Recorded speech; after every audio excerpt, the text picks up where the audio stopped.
Absolutely stunning, and very fortunate to have done that. Yeah, Josh, that sounds right up your alley. It sounds like something you'd be out there doing. Well, I saw on Dan's Twitter page all the photos he was posting, and quite jealous, to say the least, on this very memorable and historic day. I want to go ahead and take us back to what it looked like from space. Satellite imagery of the explosive action happening at the surface, again, 43 years ago today. And with the much different picture now from our ALNA camera out in Ridgefield, those clouds also starting to build.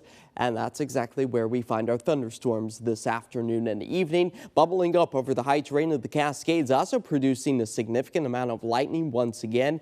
Now, just yesterday, we were seeing a lot of those thunderstorms build on the west side of the peaks, now building on the east side, as they are not expected to impact us here along the I-5 corridor. But if you are planning on maybe checking out places like the Mount St. Helens area or even Mount Hood over the next several days, thunderstorms are going to be a potential through the afternoon hours. So if you do want to get out and about, enjoy Mother Nature, be sure to do so earlier in the day. That's where those cooler temperatures will also be found, as we remain under just a slight chance to see a rumble of thunder and a bolt of lightning by the time we move through the rest of this evening. A live look now out over Vancouver, Washington, Portland off in the distance, with those hazy skies still holding tight to much of the Pacific Northwest, and that's all due to wildfire smoke. Not necessarily fires burning here in our area, but further to the north into Canada, helping this plume of smoke move its way further to the south. But you'll notice we have these clouds just offshore, eventually helping to kind of push some of that wildfire smoke further off to the east, impacting our air quality for parts of Marion County this afternoon. Moderate conditions right now, but if we zoom out, the worst of the air quality in the far eastern sections of Washington, Oregon, parts of Idaho, and western Montana, where we've fallen back to the poor and unhealthy category.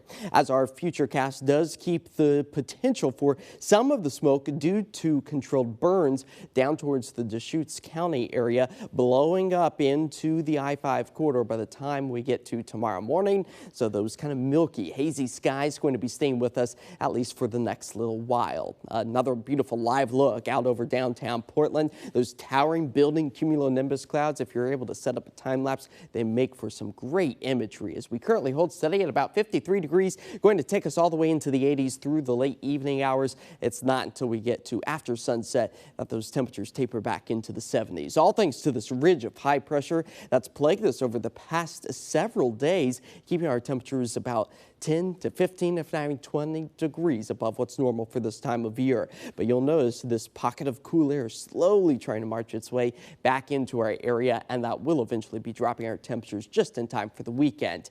As we see our lows tonight fall back into the 50s, clouds will increase and start the day off for us up and down the I-5 corridor. Then sunshine takes over once again, with those bubble-up thunderstorms over the high terrain, but not expected to make their way into the I-5 corridor as we fall to the upper 50s in many cases in downtown. Tomorrow getting back up into the mid-80s, and our 7-day forecast does show a gradual cooling trend. This weekend, falling back to the mid-70s. To put it all into perspective, the normal temperature this time of year is right at about 70 degrees, and we'll match that come Monday before we begin the warming trend once again. So a very mild roller coaster ride ahead for us, maybe the kids' version. That's my kind of roller coaster.